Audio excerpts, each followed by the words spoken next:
ঢাকা নারায়ণগঞ্জে বলে বয়রা, বায়রা না, বয়রা।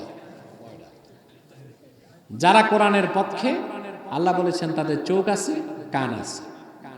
আর কোরআনের বিপক্ষে যারা, যত ডিগ্রি থাক, শিক্ষা থাক, উকিল হোক, ম্যাজিস্ট্রেট, ব্যারিস্টার, যত কিছু হোক, কোরআন নাই, তার কাছে কোনো এলেম না।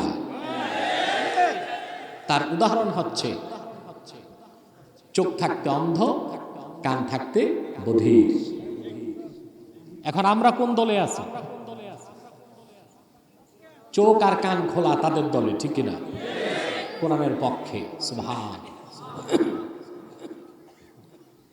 ইহকালীন কল্যাণ, পরকালীন মুক্তির জন্য যা দরকার সবই কোরআন কারীমে আছে। বিশ্বাস করেন? আমাদের ইহকালও দরকার, পরকালও না। শুধু পরকাল, দুটোটাই তো লাগবে। এটা জানেন আপনারা? সমাজে একদল লোক আছে, ওনারা চায় আলেম ওলামা পীর আউলিয়া ওনারা থাকবে শুধু মসজিদ আর খানকা নিয়ে। মসজিদ খানকার বাইরে যে জগৎ, ওইটার নেতৃত্ব আমরা দিব, ওইখানে ভালো মানুষগুলো আসবে না। তাহলে চুরি করা যায়, চামারি করা যায়, দুর্নীতি করা যায়, খুন করা যায়, ত্রাস করা যায়, পরেরটা মেরে খাওয়া যায়। আল্লাহ কি মুসলমানকে বানাইছেন শুধু মসজিদ আর খানকার জন্য? গোটা বিশ্বকে নেতৃত্ব দিতে।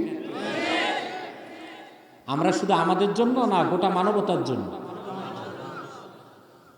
আল্লাহ রাব্বুল আলামিন বলেন, কুনতুম খায়রা উম্মাতিন উখরিজাত লিন-নাসি তা'মুরুনা বিল মা'রুফি ওয়া তানহাউনা 'আনিল মুনকার।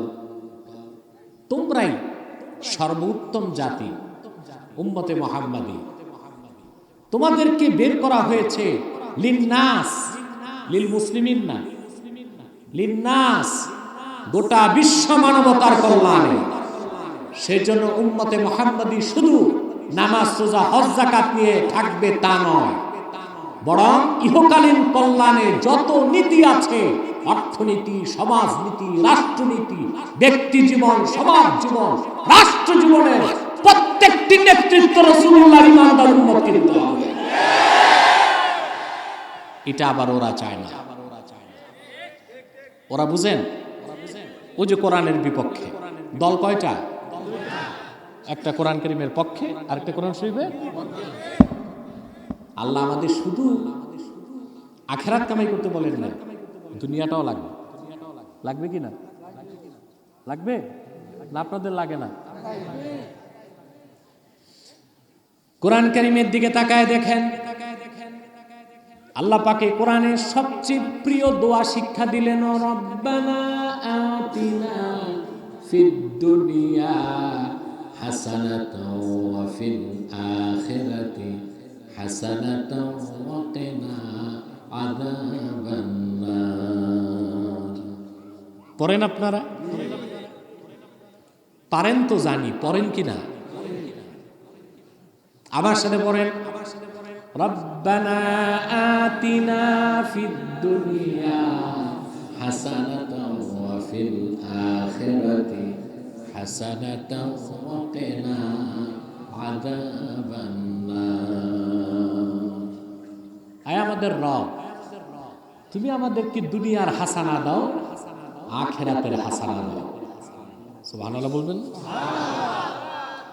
দুনিয়ার হাসানা হচ্ছে ইমাম সিউতি রাহমাতুল্লাহর মতে সুন্দরী চরিত্রবতী একজন নারী আর একটি খোলামেলা প্রশস্ত বাড়ি। সুবহানাল্লাহ বলবেন। সুন্দরী না, সুন্দরী নারী না, শুধু সুন্দরী চরিত্রবতী নারী আর খোলামেলা প্রশস্ত একটা বাড়ি। এই দুইটা যে পাইছে, দুনিয়ার সমস্ত কল্যাণ সে পেয়ে গেছে। আপনারাও চিন্তা করে দেখেন, সুখের মূল এই দুইটা। সুখের মূল আপনার সব আছে, বিত্ত বৈভব সব আছে, টাকা পয়সার অভাব নেই, বউ ভালো না, আপনি অশান্তির আগুনে জ্বলছেন, ঠিক কিনা? আপনারা বলেন ঠিক, বাচ্চারাও বলে ঠিক। ওরা কি বুঝলো?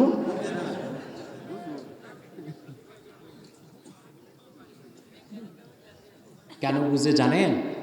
আপনার যে স্বামী স্ত্রী ঝগড়া করেন এটা তো দেখে। তো দুনিয়ার আল্লাহ কি আখিরাত চাইতে বলছেন না আখিরাতের সাথে দুনিয়া?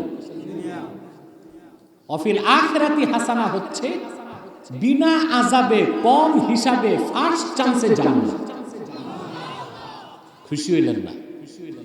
যদি বলতাম 10টা ডিজিএফ কার্ড দিব, ফাল একটা দিতে। আখিরাতের হাসানা কি? আবার বলছি, বিনা আযাবে কম হিসাবে ফার্স্ট চান্সে জান্নাত। আল্লাহর হাবিবের প্রত্যেক উম্মত জান্নাত যাবে। সুবহানাল্লাহ কইবেন না? মুহাম্মদ সাল্লাল্লাহু আলাইহি সাল্লামের প্রত্যেক ঈমানদার উম্মত যত বড় পাপী তাবী গুনাহগার হোক জান্নাতে যাবেই যাবেই যাবে। তবে যার গুনাহ নাই সে ফার্স্ট চান্সে, যার গুনাহ আছে সে সেকেন্ড চান্স। আপনারা কি বেহেশত চান ফার্স্ট চান্সে না সেকেন্ড চান্স? কেউ কেউ থাকতে পারেন হুজুর সেকেন্ড চান্সে তো যাবই, তাকে একটু জাহান্নামটাও ঘুরে ফিরে দেখলাম আবু জেহেল আবুল আহাবের কি অবস্থা। এই শখ আছে নাকি? না ফার্স্ট চান্সে? সেটা হচ্ছে আখিরাতের হাসানা। আখিরাতে দুনিয়া লাগবে? কথা বলেন, লাগবে? হাদিস সাক্ষী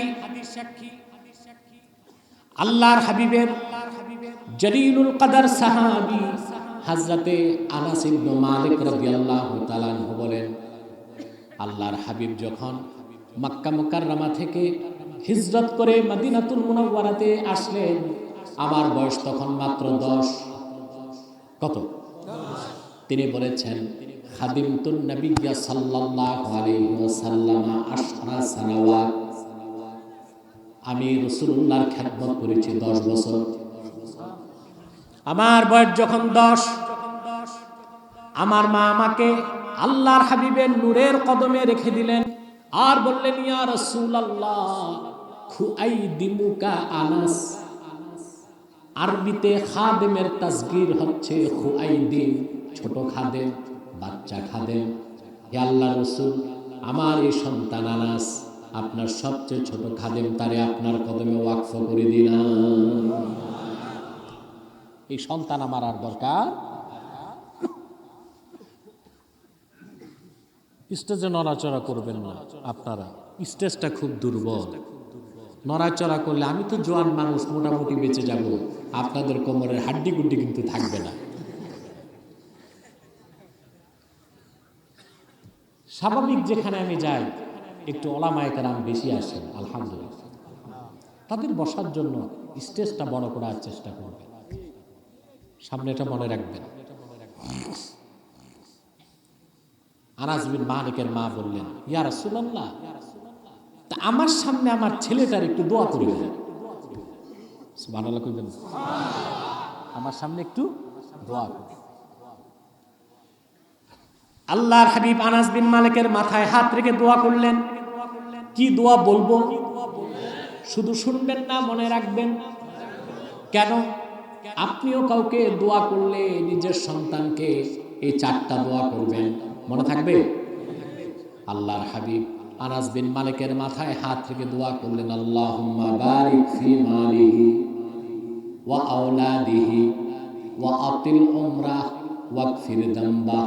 আয় আল্লাহ, তুমি আনাসের মালে বরকত দিয়ে দাও, তার আওলাদে বরকত দিয়ে দাও, তার হায়াত লম্বা করে দাও, আখিরাতে তার সব গুনাহ মাফ করে দাও।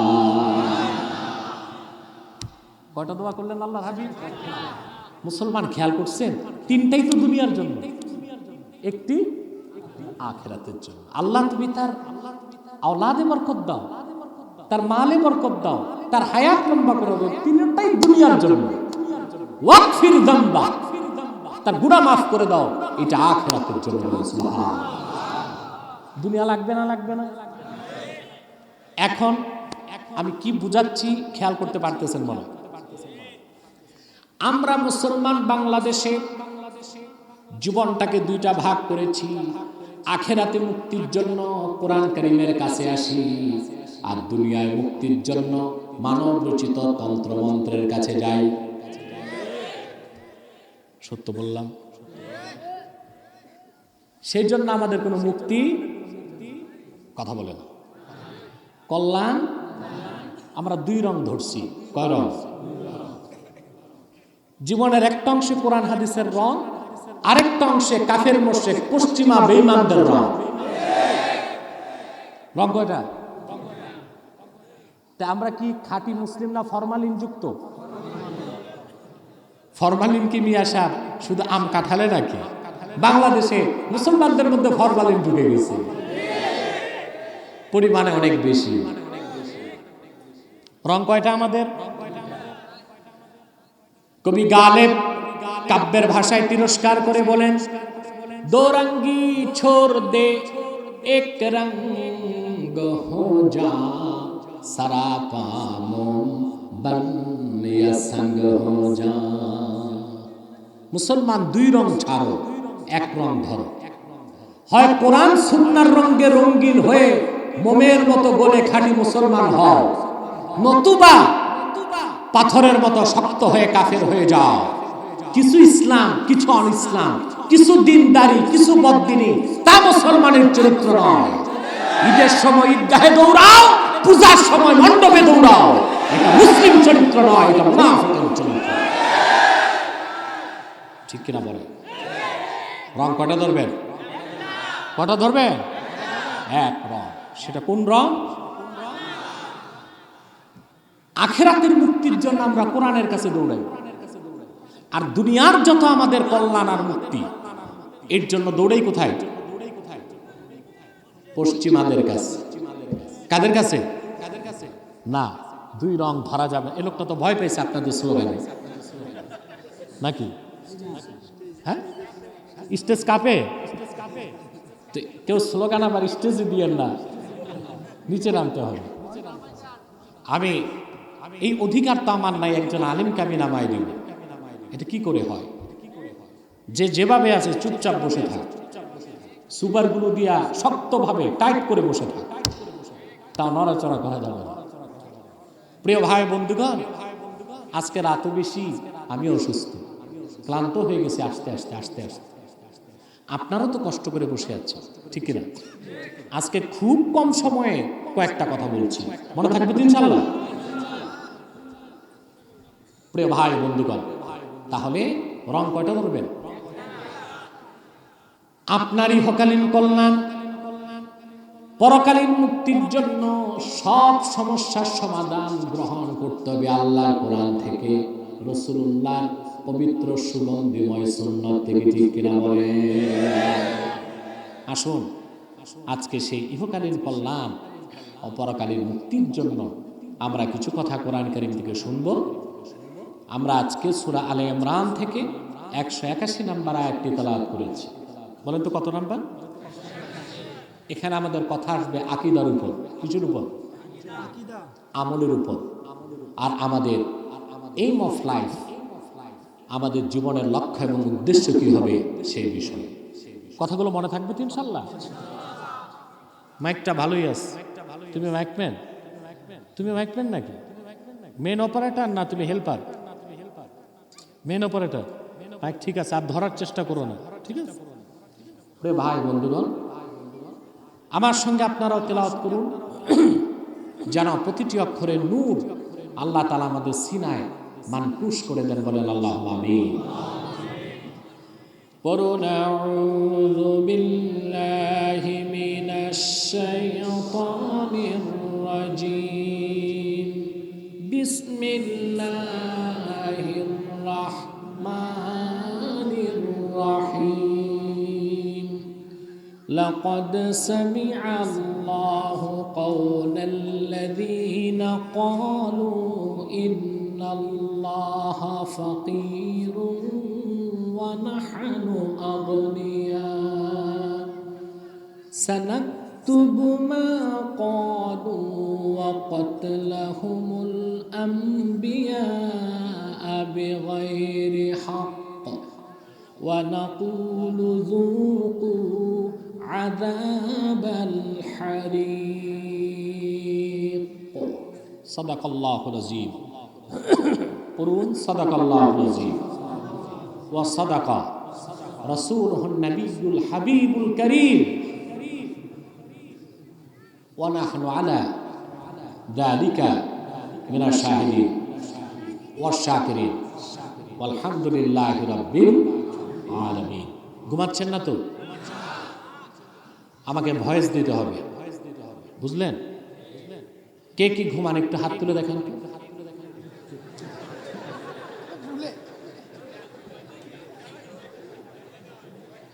হাজার হাজার মানুষের মধ্যে কিছু নন কনসান্স মানুষ তো থাকতেই পারে। নন সেন্স বলি নাই, কনসান্স, অসচেতন, ঠিক কিনা? দেখ, সচেতন হয়ে বসুন। আল্লাহ পাক বলেন কোরআন কারীম সূরা আলে ইমরান 181 নম্বর আয়াতে, লাকাদ সামিআল্লাহু কাওলাল্লাযীনা ক্বালু, নিশ্চয়ই আল্লাহ তাআলা সেই কথা শুনেছেন যা বলেছে তারা, ইন্নাল্লাহা ফাকির, নিশ্চয়ই আল্লাহ হচ্ছেন গরীব। নাউযুবিল্লাহ বলবেন না। ওয়া নাহনু আগনিয়া, আর আমরা কাফেররা হচ্ছি ধনী। সানাকতুবু মা ক্বালু ওয়া কাতলাহুমুল আমবিয়া বিগাইরি হক, তাদের এই কুফরি কথা, আল্লাহর শানে বেয়াদবি, আর তারা যে নবীদেরকে হত্যা করেছে ইহুদিরা, সেই কথা আল্লাহ বলেন আমি আমলনামায় লিখে রাখবো। ওয়া নাকুলু যুকু আযাবাল হারিক, কিয়ামতের দিন আমলনামা তাদের সামনে তুলে ধরব আর বলবো এই অপরাধে এবার জাহান্নামের শাস্তি ভোগ করো। বলেন নাউযুবিল্লাহ। হাফিজ ইবনে কাসির রাহমাতুল্লাহি আলাইহি তাফসীর ইবনে কাসির এবং ইবনু মারদুইয়াহ তার থেকে তাফসীর ইবনে আবি হাতিমে এসেছে, হযরত আবু বকর সিদ্দিক রাদিয়াল্লাহু তাআলা আনহু বলেন না, রাদিয়াল্লাহু তাআলা, মদিনা মুনাওয়ারাতে তিনি একদিন হাঁটতেছেন। মদিনাতুল মুনাওয়ারার এক প্রান্তে ইহুদিদের একটা মাদ্রাসা ছিল। কি ছিল? মাদ্রাসা তো না, ওইখানে বসে আল্লাহর কোরআনের অপব্যাখ্যা করত তারা, আর ইসলামের বিরুদ্ধে চক্রান্ত করত। ওই ঘরটার নাম ছিল বাইতুল মিদ্রাস। কি নাম? তাফসীরে এসেছে ফাদাখালা আবু বকর রাদিয়াল্লাহু তাআলা আনহু বাইতুল মিদ্রাস ফাওয়াজাদা ফিহি উনাসাম মিনাল ইয়াহুদ। বাইতুল মিদ্রাসে আবু বকর সিদ্দিক ঢুকলেন, ঢুকে দেখলেন প্রচুর ইহুদি বসে আছে। বুঝলেন? ওই ইহুদিদের মধ্যে বসে আছে তৎকালে আরবের সবচেয়ে বড় ইহুদি আলেম ফিনহাস। মানে থাকবে কথাগুলো, ফিনহাস বসা। হযরত আবু বকর সিদ্দিক রাদিয়াল্লাহু তাআলা আনহু ঘরে ঢুকলেন। ইহুদিদের সামনে তাদের সবচেয়ে বড় আলেম ফিনহাসকে ডাক দিয়ে বললেন, ইয়া ফিনহাস ইত্তাকিল্লাহ ওয়া আসলিম, তুমি আল্লাহকে ভয় করো আর ইহুদি ধর্ম ত্যাগ করে কালেমা পড়ে মুসলমান হয়ে যাও। লিআন্নাকা তা'লামু আন্না মুহাম্মাদান সাল্লাল্লাহু আলাইহি ওয়াসাল্লাম রাসূলুল্লাহ, কারণ তুমি তো ভালো করে জানো মুহাম্মদ সাল্লাল্লাহু আলাইহি ওয়াসাল্লাম আল্লাহর রাসূল। তাজিদুনাহু ফিত তাওরাত, তাজিদুনাহু মাকতুবান ফিত তাওরাত, তোমাদের ধর্মগ্রন্থে তাওরাতে মুহাম্মদ সাল্লাল্লাহু আলাইহি ওয়াসাল্লামের বর্ণনা, গুণগান, ওনার ফজিলতের কথা, ওনার মর্যাদার কথা, ওনার আগমনের কথা তো বলা আছে। অতএব তুমি দেরি না করে আল্লাহ রাসূলের কাছে মুসলমান হয়ে যাও। কে বললেন? আবু বকর সিদ্দিক রাদিয়াল্লাহু তাআলা। দাওয়াত দিলেন কাকে? ইসলামের। ইহুদিদের সবচেয়ে বড় আলেমকে, তার নাম ছিল ফিনহাস। দ্বীনের দাওয়াত সব সময় হতে হবে দলিল দিয়ে। কি দিয়ে? আমাদের দেশে এত ওয়াজ নসিহত হয়, মানুষের পরিবর্তন হয় না। কেমনে হবে? আমরা অধিকাংশ সময় কেচ্ছা কাহিনী, গল্প গুজব করি। আমরা কি করি ওয়াজে? গল্প গুজব, কেচ্ছা কাহিনী, ঠিক কিনা? দেখা যায় 2 ঘন্টা বক্তা কথা বলতেছে কোন এক বুজুর্গের ইতিহাস। আরে ভাই, বুজুর্গের ইতিহাস 10 মিনিট বলে 40 মিনিট রাসূলুল্লাহর সাহাবীর ইতিহাস বলে। মানুষ শুনবে, ঈমান বাড়বে, ঠিক কিনা? ইতিহাস চলে বুজুর্গের, 10 মিনিট বলে, দরকার আছে বুজুর্গের ইতিহাস, কিন্তু 40 মিনিট হওয়া উচিত রাসূলুল্লাহর সাহাবীর ইতিহাস, ঠিক কিনা? সিদ্দিক আকবর তাকে দাওয়াত দিলেন, ইহুদি নেতাকে, মুসলমান হও। দলিল কি? দলিল তো তোমার কাছে আছে, মুহাম্মদ সাল্লাল্লাহু আলাইহি ওয়াসাল্লাম আল্লাহর রাসূল, তা তো তোমাদের তাওরাত কিতাব সাক্ষী দেয়। দলিল খণ্ডনের ক্ষমতা সেই ইহুদি আলিমের হয় না। তখন সে শুরু করলো বাহানা। কি শুরু করলো? আপনাদেরকে একটি কথা বলে রাখি, মদিনা মুনাওয়ারার সকল ইহুদিরা মনে প্রাণে জানতো মুহাম্মদ সাল্লাল্লাহু আলাইহি ওয়াসাল্লাম আল্লাহর রাসূল। সুবহানাল্লাহ বলবেন। আল্লামা বদরুদ্দিন আইনি উমদাতুল কারি শারহ সহিহুল বুখারীতে লেখেন, শাম দেশ থেকে 2 জন ইহুদি আলেম মদিনা মুনাওয়ারাতে ঢুকল রাসূলুল্লাহর জামানায়। মদিনা মুনাওয়ারার দৃশ্য, বেহেশতের নূর দেখে একজন একজনকে বলতেছে, আরে আমরা তো আখির নবী মুহাম্মদ সাল্লাল্লাহু আলাইহি ওয়াসাল্লামের যে শহর মদিনা মুনাওয়ারায় চলে এসেছে।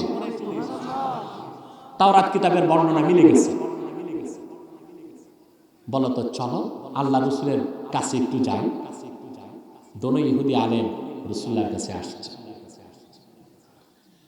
ইহুদি আলেম আল্লাহর হাবিবকে প্রশ্ন করলেন, আনতা মুহাম্মদ, আপনি কি মুহাম্মদ? আল্লাহর হাবিব বললেন হ্যাঁ। আবার প্রশ্ন করলেন, আনতা আহমদ, আপনার নাম কি আহমদ? হুজুর বললেন হ্যাঁ। তারা বলল, একটি প্রশ্ন করব, যদি উত্তর দেন এখনই মুসলমান হয়ে যাব। আল্লাহর হাবিব বললেন, প্রশ্ন করো। খেয়াল করতেছেন কথা? প্রশ্ন করলো, আখবিরনা আন আযমি শাহাদা ফি কিতাবিল্লাহ, আল্লাহর কোরআনে সবচেয়ে বড় সাক্ষী কোনটা, এটা বলেন। কোরআন কিতাব বলে তারা কোরআনকে বুঝায় নাই, লওহে মাহফুজকে বুঝাইছে। কথা বুঝতেছেন? কারণ তাওরাত কিতাবে লেখা আছে, যিনি আখিরি নবী মুহাম্মদ সাল্লাল্লাহু আলাইহি ওয়াসাল্লাম, তিনি আল্লাহর পক্ষ থেকে সবচেয়ে বড় শাহাদাতের কথা মানুষকে শোনাবেন। আল্লাহর হাবিবকে প্রশ্ন করল ইহুদি, আল্লাহর সাথে সাথে ওহী নাযিল করে দিলেন, শাহিদাল্লাহু আন্নাহু লা ইলাহা ইল্লা হুয়া ওয়া উলুল ইলমি কাইমান বিল কিসত লা ইলাহা ইল্লা হুয়াল আজিজুল হাকীম। তৎক্ষণাৎ ইহুদি বলল, হাতি ইয়াদাক নুবাইউকা ইয়া রাসূলুল্লাহ, আর দেরি করতে চাই না হুজুর, হাত বাড়ায় দেন, মুসলমান হয়ে যান। দোনো ইহুদি মুসলমান হয়ে গেল। প্রত্যেক ইহুদি জানতো মুহাম্মদ সাল্লাল্লাহু আলাইহি ওয়াসাল্লাম আল্লাহর রাসূল, কারণ কথাগুলো তাওরাতেও ছিল, ইনজিলেও ছিল। আবু বকর সিদ্দিক রাদিয়াল্লাহু তাআলা আনহু, কষ্ট হচ্ছে না তো আপনাদের? মনোযোগ আছে? বুঝতেছেন? এই হাজার হাজার লোক একসাথে মুনাজাত করলে হতে পারে না গুনাহগুলো মাফ হবে? কথা বলেন। শয়তান কি এটা চায়? শয়তান তো একটু পরে ওয়াসওয়াসা দিবে, হুজুর আসছে দেরিতে, অনেক সময় হয়েছে, বাড়ি যা।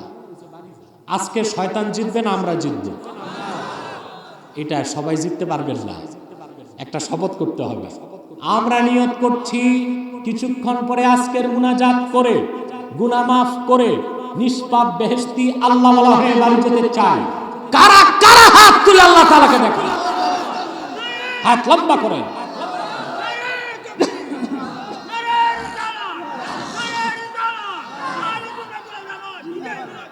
মাশাআল্লাহ, আল্লাহ আপনাকে হায়াত দারাজ করুন, আপনার ইমানের নূরকে বাড়ায় দিন। প্রিয় সুধী, কথা খেয়াল করছেন? এখন আবু বকর সিদ্দিক রাদিয়াল্লাহু তাআলা দাওয়াত দিলেন কাকে? শুধু ইহুদি না, ইহুদি সেরা আলেম। দলিল দিলেন কি? যে মুহাম্মদ সাল্লাল্লাহু আলাইহি ওয়াসাল্লাম আল্লাহর রাসূল, সেই কথা তো তাওরাতে তোমরা পেয়েছো, তো ঈমান আনতে বিলম্ব কেন?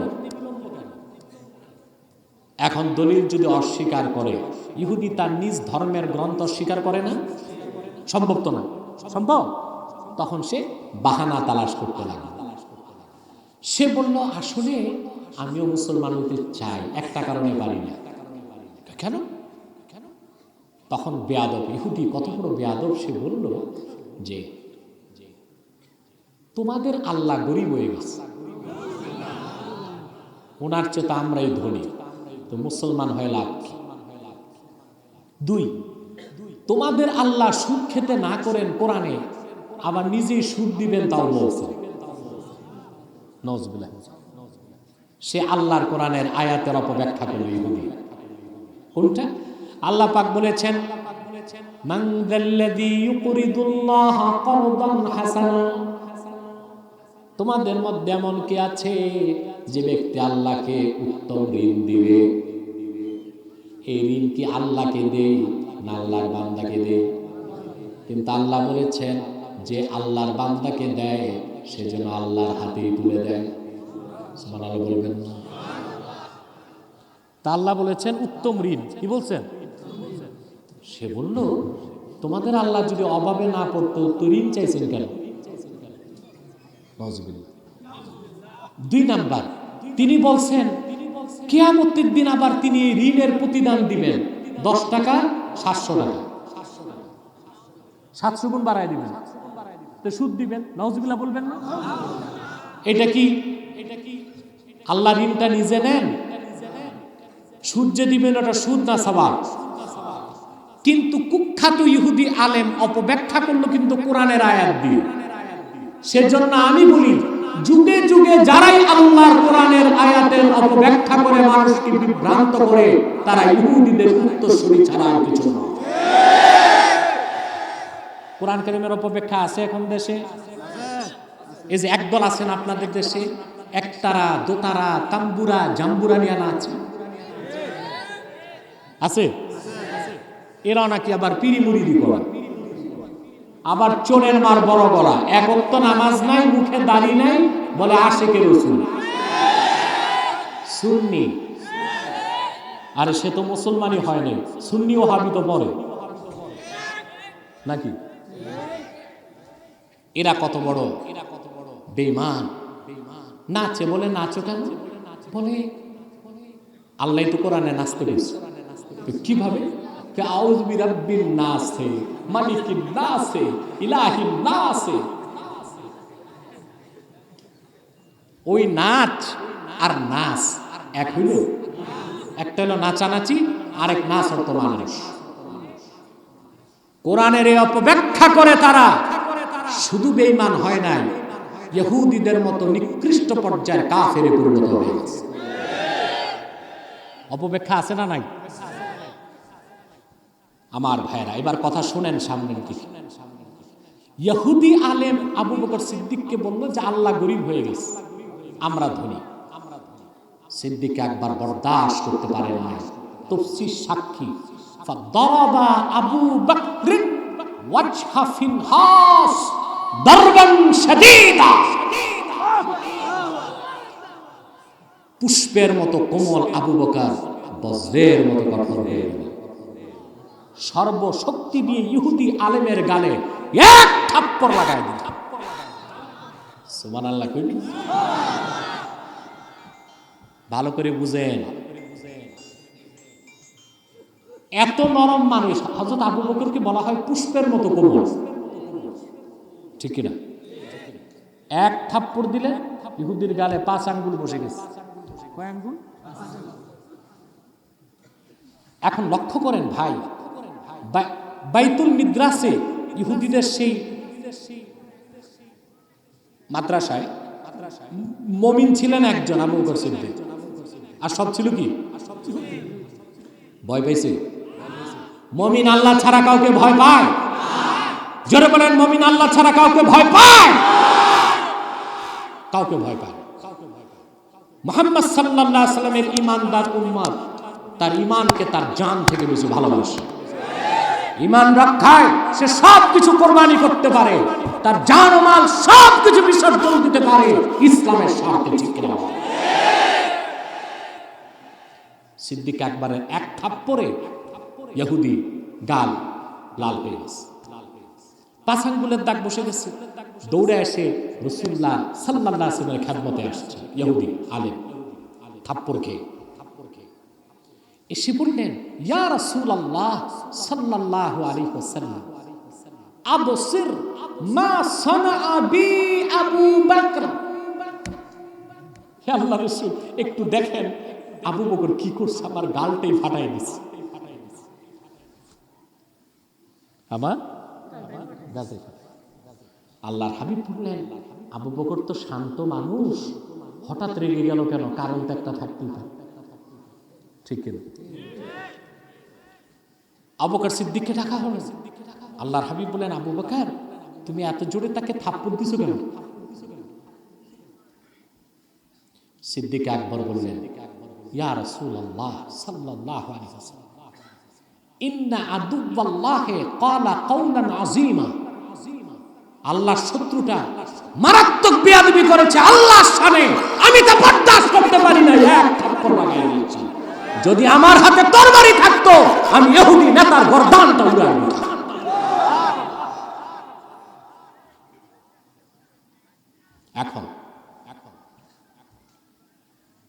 এখন তো বিচার হবে। ইহুদি বলতেছে আমি এই কথা বলি না। রাসূলুল্লাহ বলেন, সে কি বলছে? আবু বকর বলেন, সে বলেছে আল্লাহ গরীব, আমরা ধনী।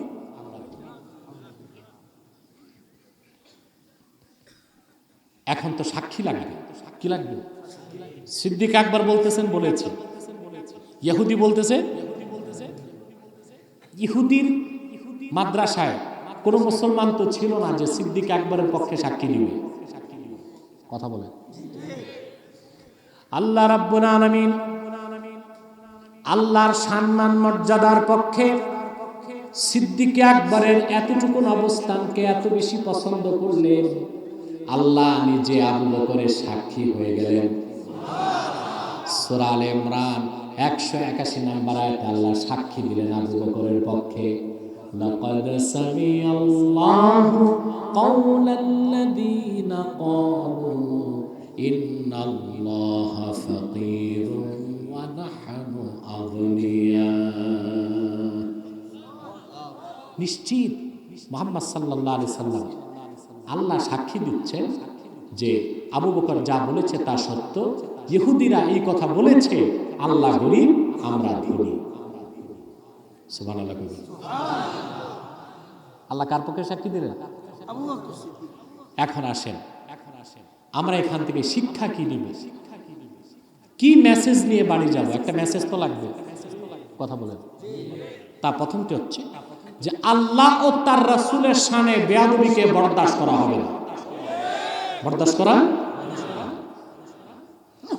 আমার দেশে কিছু আলেম বেরোছে এখন, তথাকথিত মডার্ন আলেম, ওনারা কাফের মুশরিক বেঈমানদের সাথে তাল ঝোল পাকায় চলে।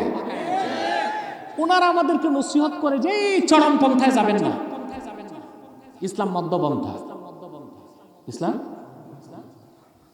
ইসলাম মধ্যপন্থা কোন ক্ষেত্রে তা ব্যাখ্যা করেন না কেন? ইসলাম তিনও পন্থাই দিছে। কয়টা পন্থা?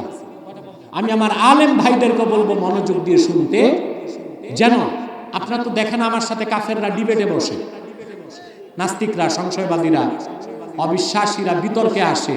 আলহামদুলিল্লাহ যতবার আসছে ততবার হেরেছে। এখন আর ভয়তে আসতেও চায় না। আমি বলি আসলেও লাভ, না আসলেও, ঠিক কিনা? ভালো করে শুনে রাখেন, ইসলাম তিনটি পন্থাই দিয়েছে। ঈমানের পক্ষে, শিরক কুফরের বিপক্ষে হবে কঠোর পন্থা। শরীয়তের হুকুম আহকামের ক্ষেত্রে হবে মধ্যপন্থা। দাওয়াত ও ইসলামের তাবলীগের ক্ষেত্রে হবে নরম পন্থা। কয়টা? আমি তিনটা উদাহরণ কোরআন কারীম থেকে দিচ্ছি। আমার ভাইয়েরা, আল্লাহ রাব্বুল আলামিন কোরআন কারীমে বলেন, মুহাম্মাদুর রাসূলুল্লাহি ওয়াল্লাযীনা মা'আহু আশিদ্দাউ আলাল কুফফারি রুহামাউ বাইনাহুম। মুহাম্মদ আল্লাহর রাসূল সাল্লাল্লাহু আলাইহি ওয়াসাল্লাম এবং ওনার সঙ্গে সাহাবী যারা আবু বকর, ওমর, ওসমান, আলী, অন্যরা, তারা কাফের মুশরিকদের ক্ষেত্রে বিরুদ্ধে অত্যন্ত কঠোর, নিজেদের মধ্যে রহম দিন। সুবহানাল্লাহ বলবেন না? তাহলে শিরকের বিরুদ্ধে, কুফরির বিরুদ্ধে, ইসলাম বিরোধী চক্রান্তকে নির্মূল করার ক্ষেত্রে হবে কঠোর পন্থা। কি হবে? দেখলেন আবু বকর সিদ্দিক রাদিয়াল্লাহু তাআলা আনহু বরদাস্ত করলেন না আল্লাহর শানে বেয়াদবি, এক থাপ্পড়ে 5 আঙ্গুল কষে মারলেন। ঠিক কিনা? বুখারী শরীফে এসেছে হাদিস, বুখারী শরীফের ব্যাখ্যায় অন্যান্য হাদিসও এসেছে। আবু বকর রাদিয়াল্লাহু তাআলা আনহু যখন খলিফা, কি তিনি আরবের এক অঞ্চলে কিছু মুসলমান বলল এখন আর যাকাত দিব না। কেন? বাইতুল মালে তো প্রচুর সম্পদ জমে গেছে, আর দিব কারে? সিদ্দিক আকবর কয়েক হাজার মুসলমানকে অস্ত্র দিয়ে প্রস্তুত করলেন যাকাতকে যারা অস্বীকার করেছে তাদের বিরুদ্ধে জিহাদ করার জন্য। হযরত ওমর সামনে এসে দাঁড়ায় গেছেন। হযরত ওমর এসে বললেন, আতুকাতিলুন নাস আল্লাযীনা ইয়াশহাদুনা আন লা ইলাহা ইল্লাল্লাহ ওয়া আন্না মুহাম্মাদার রাসূলুল্লাহ, এই কালেমার সাক্ষী যারা দেয় তাদের বিরুদ্ধে আপনি আবু বকর কিভাবে যুদ্ধ করবেন? তারা না শুধু যাকাত দিতে চায় না, ইসলামের সবই তো মানে। কথা শুনতেছেন ভাই? দেখেন আমি অন্য বক্তাদের মতো কেচ্ছা জানি, লাইলির কেচ্ছা, মজনুর কেচ্ছা, শিরিন এবং ফরহাদের কেচ্ছা অন্যদের চেয়ে ভালো জানি। কিন্তু এগুলো বলা আমি ওয়াজ বা তাফসীর মনে করি না, ওইটাকে আমি বয়ান মনে করি। সেগুলো শুনবেন না কোরআন শুনবেন? মনোযোগ আছে তো? সম্মানিত শুধু হযরত ওমর এসে বললেন, না, জিহাদ চলবে না তাদের বিরুদ্ধে, কারণ তারা তো কলেমা পড়ে, শুধু যাকাত দিতে চায় না। হাদিস সাক্ষী হযরত আবু বকর, পুষ্পের মতো কোমল মানুষটা হযরত ওমরের দাড়ি চেপে ধরলেন। সুবহানাল্লাহ।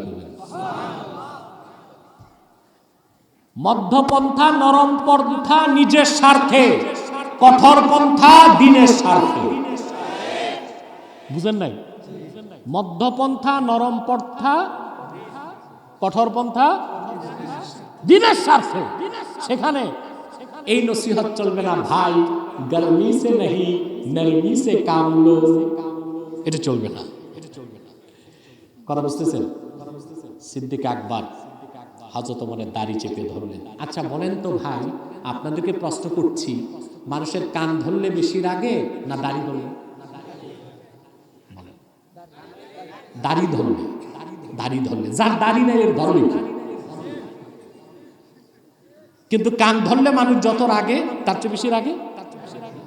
কারণ পৃথিবীর প্রেসিডেন্ট, যারা প্রেসিডেন্ট তাদের কান ধরারও কিছু লোক আছে। বলেন তো তারা কারা? নাপিত।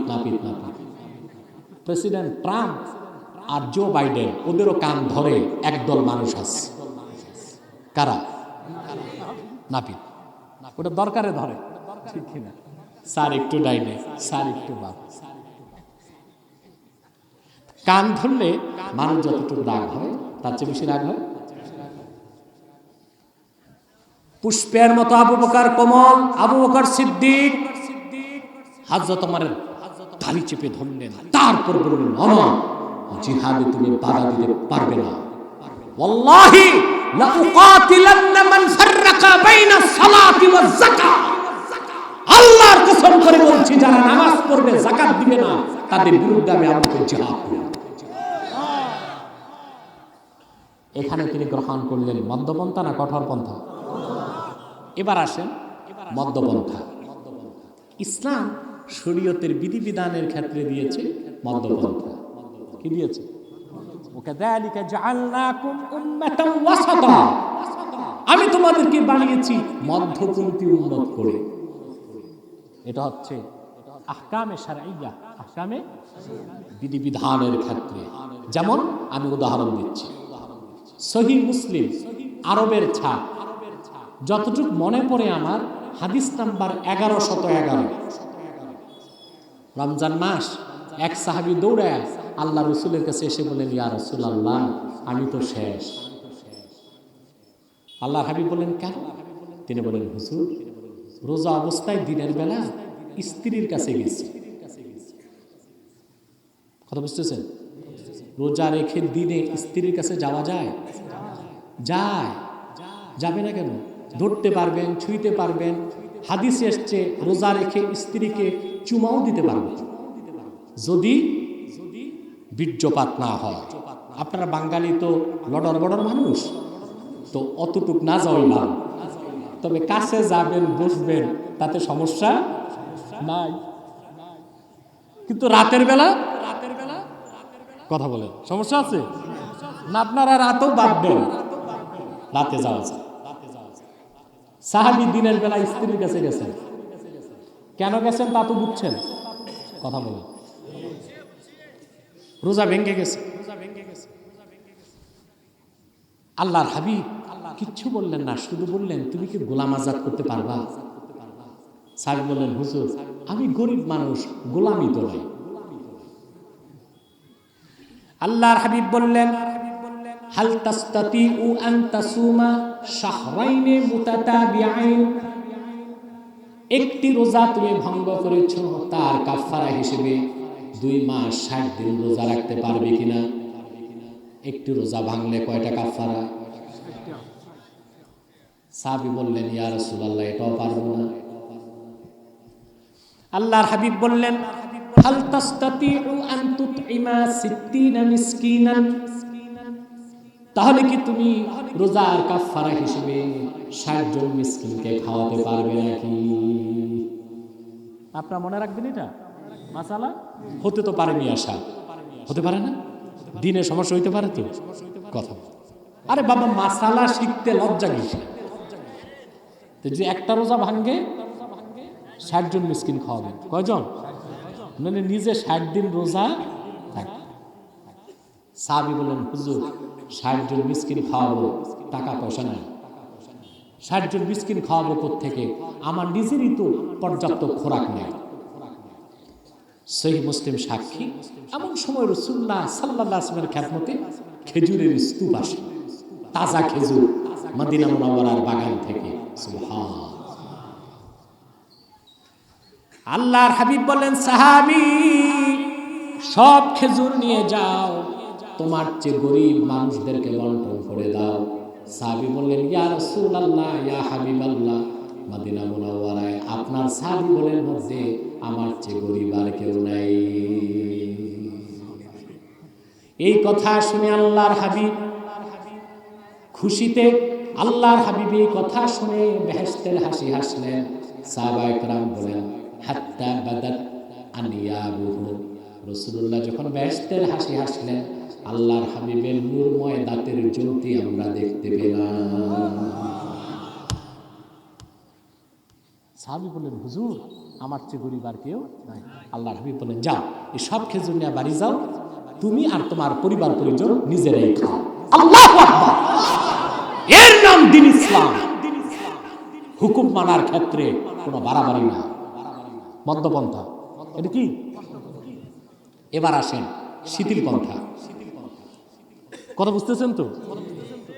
আল্লাহ তাআলা মুসা নবী আর হারুন, 2 ভাই, 2 জনকে বললেন, যাও ফেরাউনের কাছে, ইযহাবা ইলা ফিরআউনা ইন্নাহু তাগা, যাও তার কাছে, সে সীমা লঙ্ঘন করছে। ওয়াকুলা লাহু কাওলান লাইয়িনা লাআল্লাহু ইয়াতাযাক্কারু আও ইয়াখশা, যাও 2 জন ফেরাউনের কাছে যে আমার দ্বীনের দাওয়াত দাও, তবে কথা বলবা নরমে। কথা বলবা হালকা ভাবে। কিভাবে? কেন? কারণ ফেরাউন ছিল সম্রাট, মুসা নবী যে যদি দুইটা ধমক আগেই দিতেন, সে তো আর কথা শুনতো না। শুনবে? আল্লাহ বলছেন নরম কথা দিয়া দাওয়াত দাও, শিথিল কথায় দাওয়াত দাও, লাআল্লাহু ইয়াতাযাক্কারু আও ইয়াখশা, হতে পারে সে ঈমান আনতে পারে, পরকালকে ভয় পেতে পারে। এখানে ইসলাম দিছে কি? নরম পন্থা। তাহলে ইসলামে চরম পন্থাও আছে, মধ্য পন্থাও আছে, শিথিল পন্থা আছে। সিদ্দিক আকবরের মাধ্যমে আমরা এটাই শিখলাম, আল্লাহ তার রাসূল মুহাম্মদ সাল্লাল্লাহু আলাইহি ওয়াসাল্লামের আরশচুম্বী মর্যাদা সম্মানের বিরুদ্ধে কেউ যদি কোনো কথা বলে, কোনো বক্তব্য রাখে, আমরা সেই ক্ষেত্রে মধ্যপন্থায় বিশ্বাসী নই, আমরা তার মৃত্যুদণ্ড চাই। ঠিক কিনা? আল্লাহ ও তার রাসূল মুহাম্মদ সাল্লাল্লাহু আলাইহি ওয়াসাল্লামের আরশচুম্বী মর্যাদার বিরুদ্ধে কেউ যদি বক্তব্য দেয়, সে যেই হোক, আল্লাহর কোরআনের বিরোধী বক্তব্য যদি কেউ দেয়, আমরা তার সর্বোচ্চ শাস্তি মৃত্যুদণ্ড চাই। এটা এদেশের মুসলমানের প্রাণের দাবি সরকারের কাছে। ঠিক কিনা বলেন? দুই, আমরা শিখলাম যে ঈমান ও আকীদার বিপক্ষে শিরক কুফরের নির্মূলে আমাদের অবস্থান হবে কঠোর পন্থা, আর নিজেদের মধ্যে আমাদের অবস্থান হবে মধ্যপন্থা। বেদিনকে দাওয়াত দেবার ক্ষেত্রে ইসলাম এটা বলে নাই যে আপনি একটা হিন্দু ধরবেন, তার গর্দানে তরবারি রেখে বলবেন আয় মুসলমান হ, না, এটা ইসলাম বলে নাই। অমুসলিমের কাছে অত্যন্ত যৌক্তিকভাবে দলিল ভিত্তিক দাওয়াত উপস্থাপন করতে হবে। যদি সে গ্রহণ করে মুসলিম, যদি সে গ্রহণ না করে পোড়া কপাল। ঠিক কিনা বলেন? এই কথাগুলোর উপর আমল থাকবে আপনাদের। জোরে বলেন আল্লাহ যেন কবুল করেন, বলুন আল্লাহ আমিন। আমি যে টানা 1 ঘন্টা কথা বললাম, মাথায় থাকবে কথাগুলো না ভুলে যাবেন? কথা বলেন, থাকবে তো ইনশাআল্লাহ? অনেক সময় কম কথা, এটা ভালো না কম সময় বেশি কথা বলো? না, কম সময়ে বেশি কথা ভালো। কিছু প্রশ্ন এসেছে, আমি উত্তরটা দিয়ে যাব, এক কথায় হলো। রাখো রাখো রাখো, মাওলানা আপনার হাতে রাখেন, আমি উত্তর দিচ্ছি। প্রশ্ন উত্তরগুলো নিয়ে যাবেন, আমি খুব দ্রুত আপনাদের ছেড়ে দিচ্ছি। আর উঠাউঠি করবেন না, মুনাজাত না করে বসেন।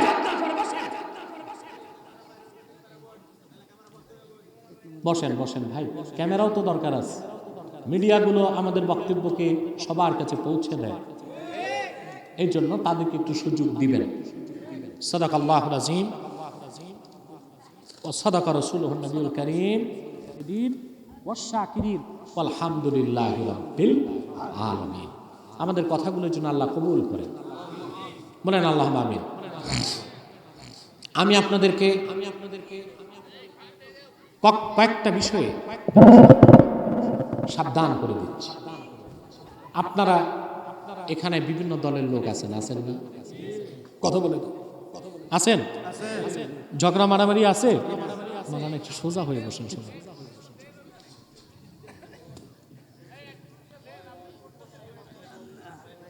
অনেক প্রশ্ন জমে গেছে, আর কোনো প্রশ্ন না। প্রশ্ন প্রত্যেকটা সভাপতির হাতে দিতে হবে, ওনাকে বুঝতে হবে, দেখতে হবে কি ধরনের প্রশ্নের উত্তর এই এলাকায় দরকার, সেটা তিনি দেখবেন।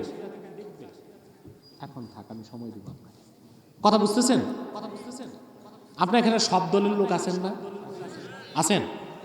কিন্তু এই মাঠে দলীয় পরিচয় আসছেন না একটা পরিচয়? আপনার কেউ আওয়ামী লীগ, কেউ বিএনপি, কেউ জাতীয় পার্টি, কেউ জামাত, দলের পরিচয় কেউ আসেন নাই। এখানে একটা পরিচয়, আমরা মুসলমান। আজকে বাংলাদেশের স্বাধীনতার শত্রু যারা, পশ্চিমা দুনিয়া আমাদের স্বাধীনতা নিয়ে ছিনিমিনি খেলতে চায়, আমরা তা দিব না। 30 লক্ষ মুসলমানের রক্তের বিনিময়ে দেশ স্বাধীন হয়েছে। এই দেশে ইসলাম ও মুসলমানের স্বার্থে প্রয়োজনে আরো 30 লাখ মুসলমান বাঁচত। এর জন্য প্রয়োজন আমাদের জাতীয় ঐক্য। এই ঐক্যটা দরকার। অর্থাৎ দল যার যেটাই থাক, তা থাকবে রাজপথে, সংসদে। আমরা সকল দলের মুসলমান এক হয়ে যাব কয়েকটা ইস্যুতে।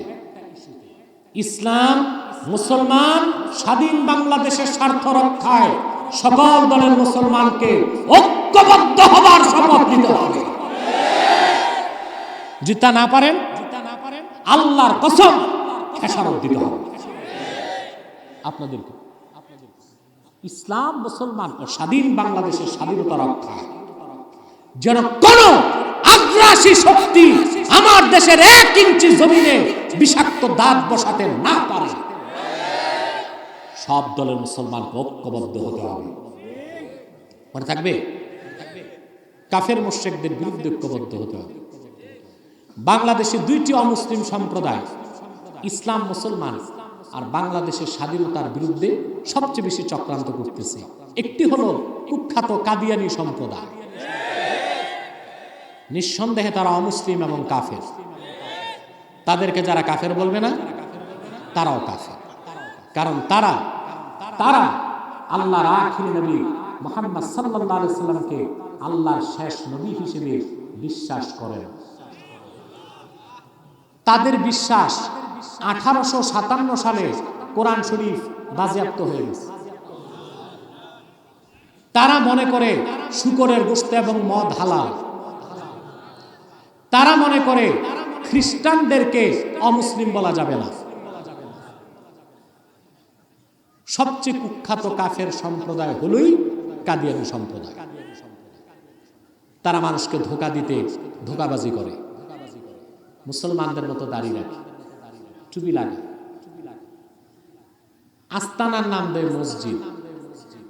আচ্ছা বলেন তো ভাই, দাড়ি রাখলে মুসলমান হওয়া যায়?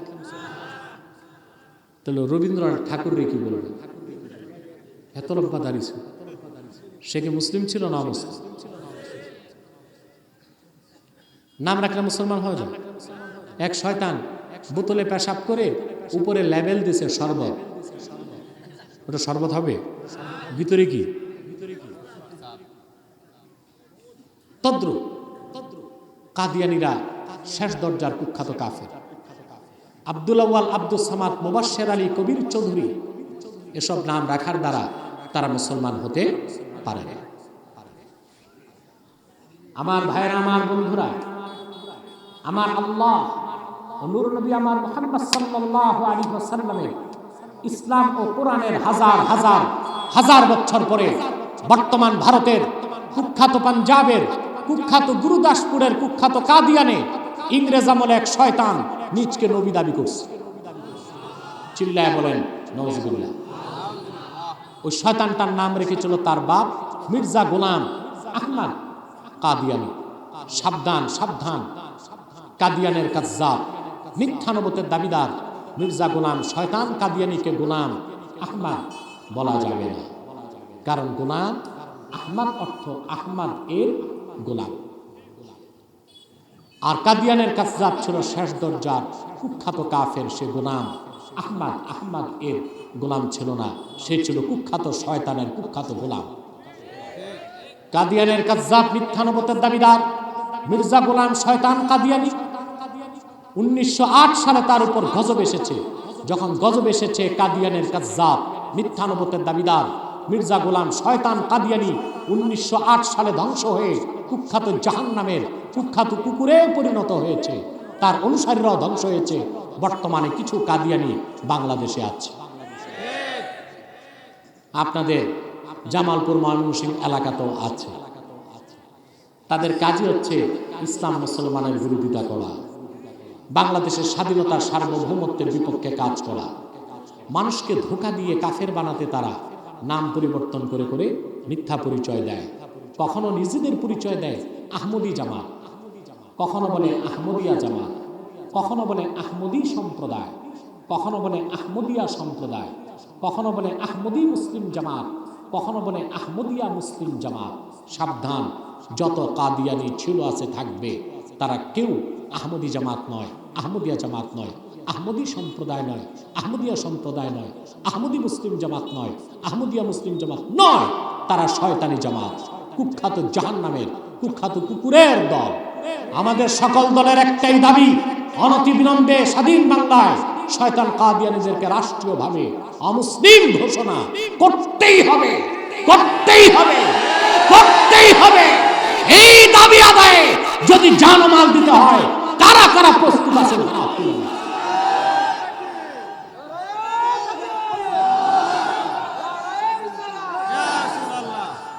আমার ভাইরা, সেজন্য সকল দলের মুসলমানকে ঐক্যবদ্ধ হতে হবে।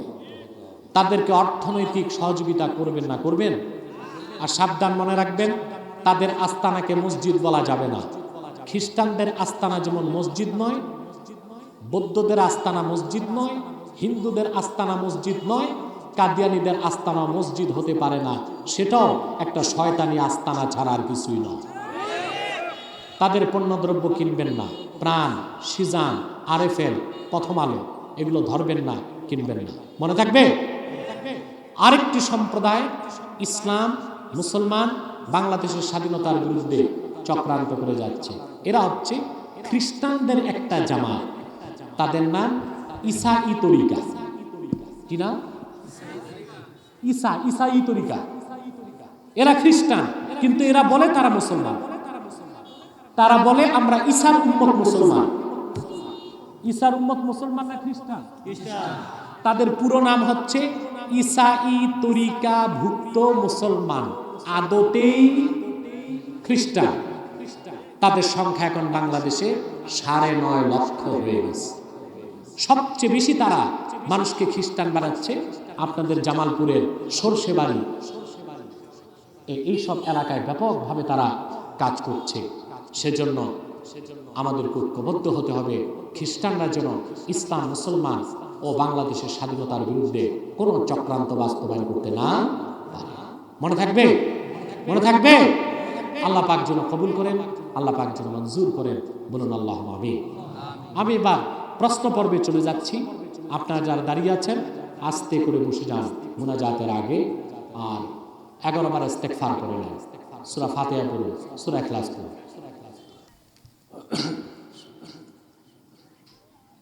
এক ভাই প্রশ্ন করেছেন, পিতা মাতা যদি সন্তানকে গালি দেয় তাহলে কি গুনাহ হবে? এখন গালিটা কি রকম গালি তাও তো বুঝতে হবে, বুঝলেন? যদি সন্তানকে গালি দেয় পিতা মাতা, এভাবে একজন মুসলমান আর একজন মুসলমানকে যদি গালি দেয়, সেটা সগীরা গুনাহ এবং হারাম। সগীরা গুনাহ এবং কবিরা গুনাহ 72টা, এর বাইরে যত হারাম সব সগীরা গুনাহ, সব কি? আর পিতা যদি তার সন্তানকে গালি দেয়, সেটা মাকরুহ পর্যায়ে যায়। কিসের পর্যায়ে? উচিত নয়। এক ভাই প্রশ্ন করেছেন, রমজান মাসে মহিলাদের সাথে নিয়ে তারাবির নামাজ পড়ার কতটুকু বৈধতা রয়েছে জানতে চাই। না, মহিলারা একাকী নামাজ পড়বে, তাদের কোনো জামাতের উদ্দেশ্যে তারা বের হয়ে কোথাও যাবে না। জওহারাতুন নাইয়ারাতে এসেছে যে মহিলাদের জামাতের উদ্দেশ্যে নামাজে শরীক হতে, জামাতের উদ্দেশ্যে ঘর থেকে বের হওয়াই মাকরুহ। আর তারাবিহের নামাজ এটা তো সুন্নাতে মুআক্কাদা, ফরজ নামাজই যেখানে জামাত করার কোনো হুকুম তাদের ক্ষেত্রে নেই, নিরুৎসাহিত করা হয়েছে, সেখানে তারাবির নামাজ জামাত করাটা সম্পূর্ণ সুন্নাহের খেলাফ হবে। সেক্ষেত্রে একা একই তারাবির নামাজ পড়বে।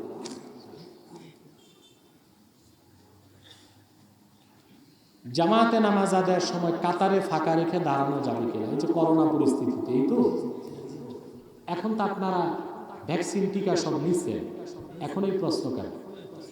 প্রথম কথা হচ্ছে, শরীয়তের একটা হুকুম আছে যে আয-যারুরাতু তাতাকাদ্দারু বিকাদরি যারুরা।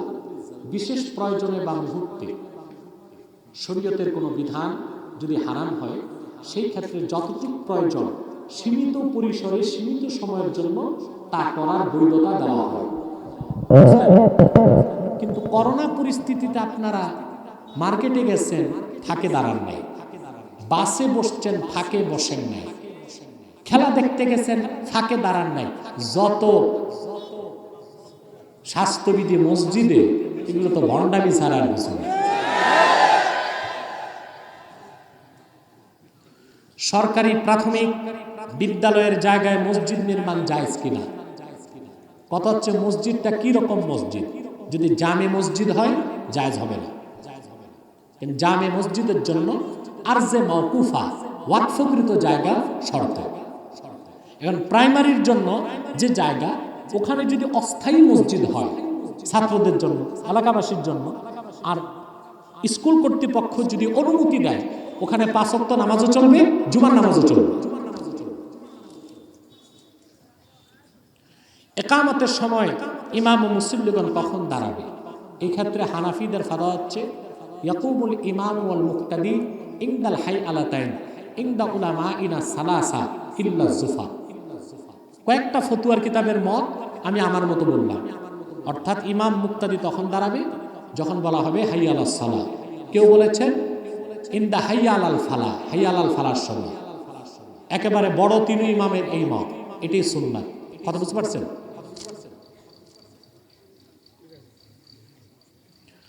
মিলাদ শরীফে কিয়ামের মধ্যে রাসূল করিম সাল্লাল্লাহু আলাইহি ওয়াসাল্লামের উদ্দেশ্যে সালাম দেওয়ার পাশাপাশি পীর বা তরিকতের ইমামদের সালাম দেওয়া যাবে কিনা?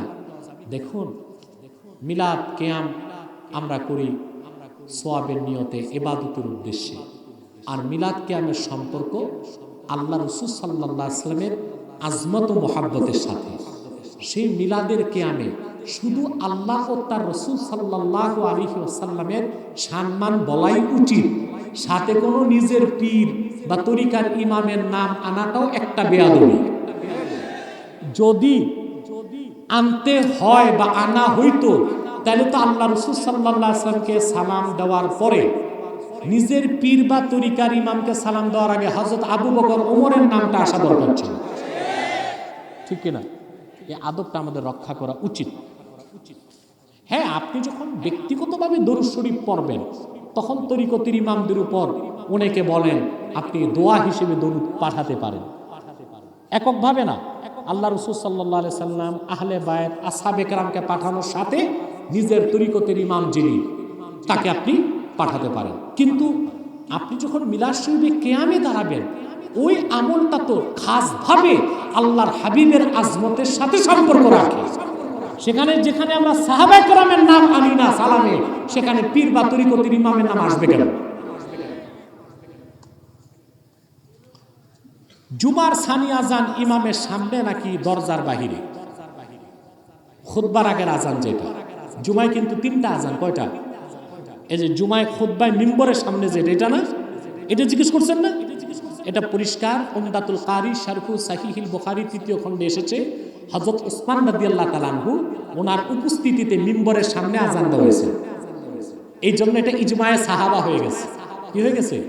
কারণ হযরত উসমানের সামনে তখন প্রচুর সাহাবী উপস্থিত ছিলেন, তারা কেউ হযরত উসমানের কাজে বাধা দেন নাই। এই যে সুকুত, চুপ থাকার দ্বারা বাকি সাহাবীগণ হযরত উসমানের এই কাজকে সমর্থন দিয়েছেন। এই জন্য মিম্বরের সামনেই খুতবার আজান হবে, এটাই সাহাবায়ে কেরামের যুগ থেকে চলে আসতেছে। অসুস্থ ব্যক্তির জামাতে নামাজ পড়ার হুকুম কি? আর আপনি কি রকম অসুস্থ আমি তো জানি না। যদি আপনি বেশি ক্লান্ত হন, বসে নামাজ পড়বেন। যদি হাঁটুতে সমস্যা হয়, সেজদা করতে না পারেন, পা ভাঙতে না পারেন, চেয়ারে বসে নামাজ পড়বেন। আর যদি বেশি অসুস্থ হন, হাত পা নড়াচড়াই করতে পারেন না, কিবলার দিকে 2 পা দিয়ে ইশারায় নামাজ পড়বেন। বুঝলেন না? এক ভাই প্রশ্ন করেছেন, আল্লাহ কোথায় আছেন? আরশের উপরে নাকি সব জায়গায়? এত বড় প্রশ্ন করার ধৃষ্টতাও পেলেন কোথায়? আল্লাহ আল্লাহ ফাওকাস সামাওয়াতিস সাবআ, গোটা সৃষ্টি জগতের ঊর্ধ্বে আমার আল্লাহ সুবহানাহু ওয়া তাআলা। তবে তিনি সব জায়গায় ইলমান কুদরাতান, ইলমান ইলমান কুদরাত। তারপরে কথা আছে, যেমন আমি একটা নাচিজ নাপাক, বুঝেন নাই? এখন এই ক্ষেত্রে কি প্রশ্ন আসবে? আল্লাহ যদি সব জায়গায় ইলমান কুদরাতান থাকেন, আল্লাহ সমস্ত মা ইয়ালিকু মা লা ইয়ালিকু বিশানিহি, আল্লাহ শানের খেলা প্রত্যেকটা কিছু থেকে আল্লাহ পর্দার মাধ্যমে দূরে থাকেন। কথা বুঝতে পারছেন? এই সূক্ষ্ম বিষয়গুলো বেশি গবেষণায় যাবেন না। মাথায় যে বান্ডটা আছে না, মগজ, ওতে কুলাবে না। আল্লাহ এত বড়, এত মহান, এত ঊর্ধ্বে। কথা বুঝতে পারছেন? পীর সাহেব ইন্তেকালের পরে কবর পাকা করে লাল কাপড় পেঁচিয়ে ফুলের মালা দিয়ে সাজানো যায় কিনা? প্রথম কথা হচ্ছে পীরের কবরে ফুল দেওয়া যায়, ফতোয়া হিন্দিয়াতে আসছে, কিন্তু কবর পাকা করা যায় না। পরিষ্কার মুসলিমের হাদিস, সহিহ মুসলিম, নাহা রাসূলুল্লাহ সাল্লাল্লাহু আলাইহি ওয়াসাল্লাম আইয়ুজসিসাল কুবুর, কবর পাকাকে আল্লাহ রাসূল নিষেধ করেছেন। এজন্য কবর পাকা করা সুন্নতের খেলাফ, বিদআত। এটা কি? ওখানে আগরবাতি মোমবাতি জ্বালানো বেদাত। কবর তোয়াফ করা হারাম, আর কবরে সাজদা করা শিরকে আকবার। এভাবে কবরকে গরু ছাগল না ঢুকে দেওয়াল দিয়ে আপনি সংরক্ষণ করবেন, তাতে সমস্যা নেই। সেখানে ফুল গাছ লাগাবেন, তাতেও সমস্যা নেই। কিন্তু লাল শালু কেন পেঁচাবেন? যদি আল্লাহওয়ালা পীর সাহেবের কবরে পেঁচাইতেই হয় তো দামি রং না লাগাইবেন, সবুজ আর সাদা। লাল কেন পেঁচাবেন? লাল তো এটা ভালো আলামত না, এটা তো রেড সিগন্যাল, এটা তো বিপদের বার্তা বহন করে। তা লাল লাগাইবেন কেন? যদি বাবা লাগাইতেই হয়, কথা বলে না, আল্লাহওয়ালা পীর বুজুর্গের কবরে যদি ফিতা বাঁধতেই হয় তো রং হওয়া উচিত কি? সবুজ বা সাদা। লাল কেন? লাল এটা রেড সিগন্যাল না? কথা বলেন। সাবধান।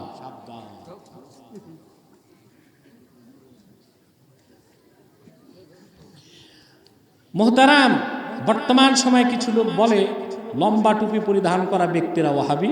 এ কথা কতটুকু সত্য? ভাই, এই টুপি জুব্বা নিয়ে মারামারি বন্ধ করেন। বরং যে টুপি পরে না ওর একটা টুপি পরায় না। যে লম্বা টুপি পরছে, টুপি তো পরছে, হ্যাঁ হতে পারে তার টুপিটা আকরাবিলা সুন্নাহ না, আকরাবিলা সুন্নাহ, সুন্নতের কাছাকাছি হয় নাই, টুপি তো। যদি টুপিটা কাফের মুশরিকদের সাদৃশ্য না হয়, টুপি তো, এবং সেটা লেবাসুন তাকওয়া তো, পড়তে দেন তারে। যে টুপি পরে না এরে না টুপি পরাবে। ওই আগে আপনার সিলেটে খুব যুদ্ধ চলতো দোয়াল্লিন আর জোয়াল্লিন নিয়ে। আমি এক বক্তার মুখে শুনছি, তে দুই মহল্লাতে মারামারি শেষ। উত্তর পাড়ার লোক দক্ষিণে আসলে পিঠায়, দক্ষিণের লোক উত্তরে গেলে পিঠায়। একজন বাইরের মেহমান, এলাকার দুলাভাই, উনি গেছে বেড়াইতে, উনি মারামারির মাঝখানে বসছে। ওনাকে ধরে কয়, তুমি দোয়াল্লিন পড়ো না জোয়াল্লিন? বলে, আমি নামাজি পড়ি না।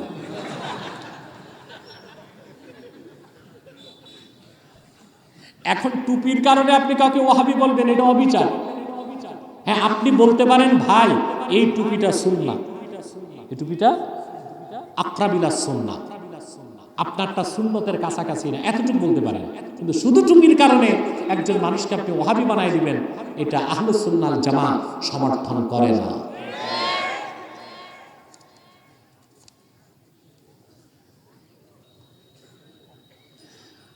মোহতারাম, বর্তমান সময়ে কিছু লোক জানাজার নামাজের পর মুর্দাকে কবর দেওয়ার পর কবরে আজান দেয়। এ সম্পর্কে দয়া করে বললে উপকৃত হব না, এটা বেদাত, নাজায়েজ। এখন এই কবরের চার কোনায় যারা আজান দেয় তাদের জিজ্ঞেস করছি, ভাই আজান কেন দেয়? বলে, সোয়াল জবাবের সময় শয়তান যেন শোষা দেয়, তা আমরা বাইরে আজান দিই যেন শয়তান পালায় যায়। তা আমার প্রশ্ন, হাদিসে আসছে ভাসর রাতে স্বামী স্ত্রী যখন এক হয় তখনও তো শয়তান যায়, তখন কি একজন বাইরে দাঁড়ায় আজান দিবে? কথা বুঝেন নাই? যখন স্বামী স্ত্রী একত্রিত হয় তখন শয়তান যায় না? শুধু যায়। বুখারী শরীফ ফাথুল বারীতে এসেছে, শয়তান পুরুষের লজ্জা স্থানে লেপ্টায় থাকে, স্বামী যা করে সেও তা করে। এবং তখন ওই শয়তানের বীর্য যখন মানুষের বীর্যে যায়, ওই সন্তানটা বড় হলে প্রতিবন্ধী হয়, হিজড়া হয়। কি হয়? তা এখন কি সব জায়গায় শয়তান তাড়ানোর একই পদ্ধতি না। সুন্নাহ থেকে নিতে হবে যে কিভাবে শয়তানকে কোথায় দূর করবে। ভাত খাওয়ার সময় শয়তান আসে, তখন কি করবেন? একজন ভাত খাবে, আরেকজন আজান দিবে, আপনাকে পড়তে হবে বিসমিল্লাহির রহমানির রহিম, শয়তান চলে যাবে। স্ত্রীর কাছে যাবেন, আজান দেওয়ার দরকার নাই, শয়তান কেমনে ভাগাবেন? একবার দোয়া করবেন, আল্লাহুম্মা জান্নিবনা মিনাশ শাইতান ও জান্নিবিশ শাইতান মিম্মা রাযাকতানা, শয়তান চলে যাবে। কবরে কেন আজান দিবেন? কবরে শয়তান যেন অসওয়াসা না দেয় সওয়াল জবাবে, সেজন্য সুন্নাহ কি সেটা মানতে হবে। সেটা হচ্ছে তালকিন। তালকিন করতে হবে। দাফনের পর দাঁড়ায় বারবার বলবেন, রাদিতু বিল্লাহি রাব্বা ওয়া বিল ইসলামি দীনা ওয়া বি মুহাম্মাদিন সাল্লাল্লাহু আলাইহি ওয়াসাল্লাম রাসূলা। এটা হুকুম। তখন শয়তান আর ওয়াসওয়াসা দিতে মুসলমানকে পারবে।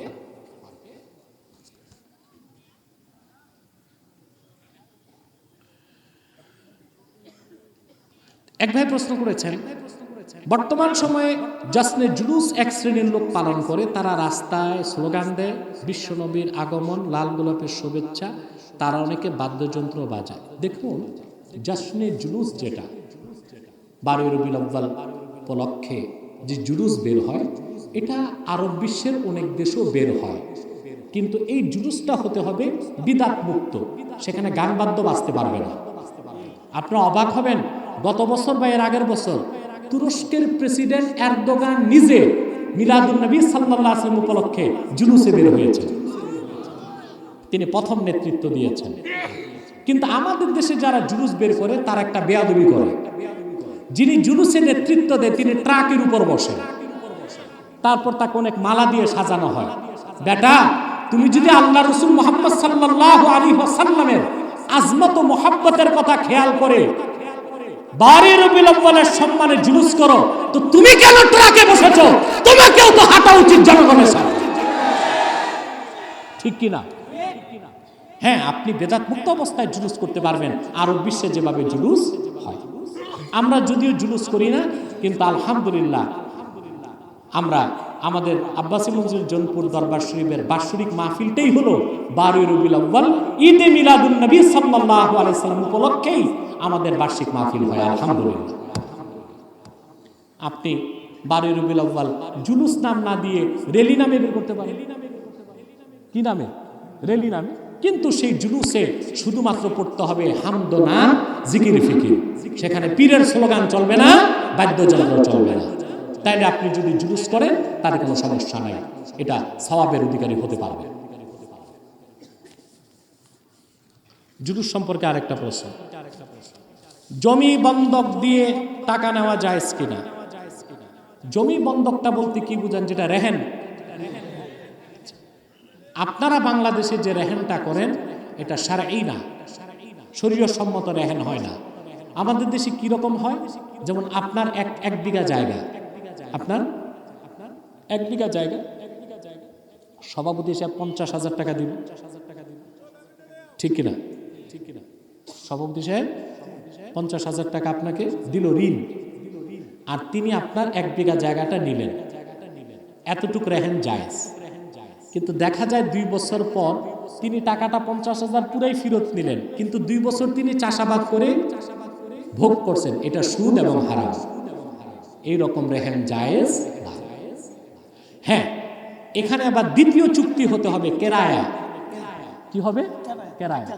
অর্থাৎ সভাপতি সাহেব এইভাবে চুক্তি করবেন যে ভাই তুমি 50,000 রাখো, তোমার জমিটা তো খালি থাকবে, 2 মাস 2 বছর আমি চাষাবাদ করব, কিছু তোমাকে ভাড়া বাবদ টাকা দিয়ে দিব। যদি লোকটা বলে ঠিক আছে ভাড়া বাবদ কিছু দিয়েন বা কিছু কাইটা রেখেন, তাহলে জায়েজ হবে। আপনারা বুঝতে পারছেন কথাটা?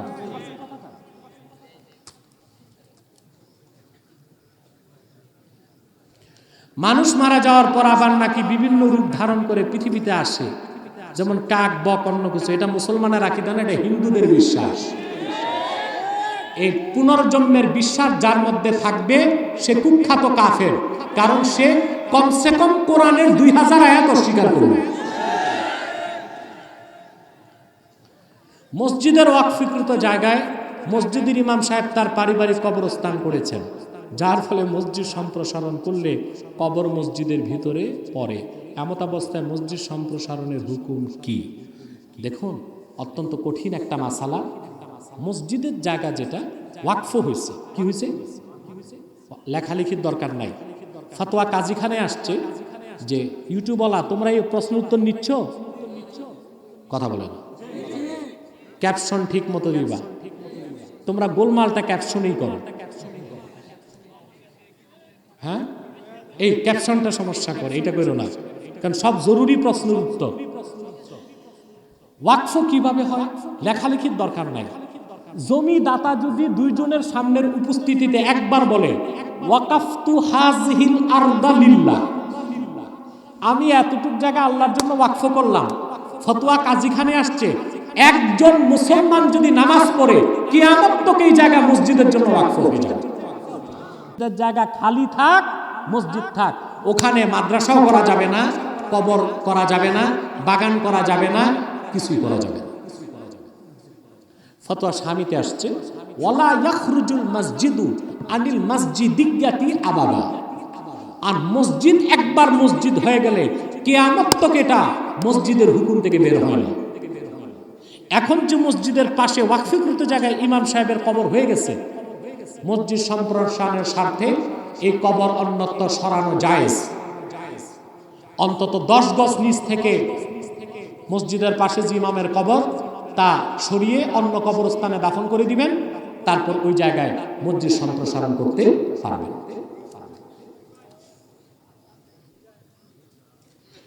শুক্রবার খতিব সাহেব মসজিদের মিম্বরে বসে ওয়াজ নসিহত করেন, তখন থেকে কি নামাজ পড়া বন্ধ থাকবে?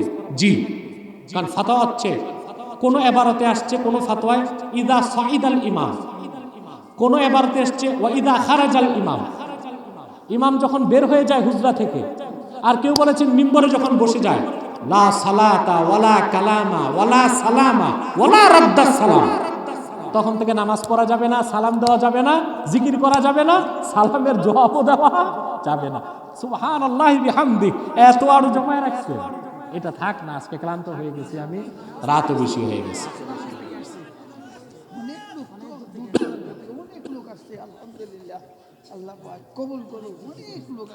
আচ্ছা আচ্ছা আচ্ছা, আমি এক কথা উত্তর দিয়ে দিচ্ছি। কি কি? আচ্ছা আচ্ছা, তুমি দাঁড়িয়ে থাকো, এটা নিয়ে আমি খুব দ্রুত উত্তর দিচ্ছি। বসে, বাসের সাথে বান দিয়া বসো। এই তো মোনাজাত হয়ে যাবে এখন ইনশাআল্লাহ। এক ভাই প্রশ্ন করেছেন, আব্দুল আউয়াল কোথায়?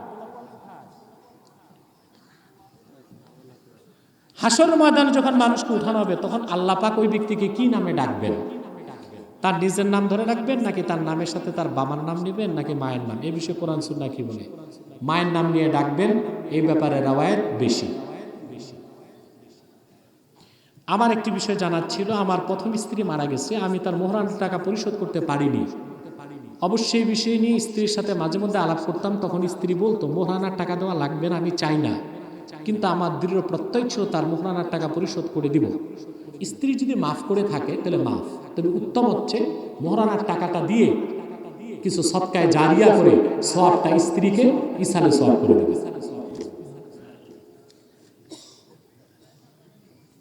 সাম্প্রতিক মুসলিম হিন্দুদের যে সাম্প্রদায়িক দ্বন্দ্ব, এর মাধ্যমে কি গাজওয়াতুল হিন্দ সূচনা হবে? হতেও পারে, তবে নিশ্চিত করে বলা যায় না। তবে এটা নিশ্চিত, গাজওয়াতুল হিন্দ বাকি আছে। কথা বুঝতে পারছেন?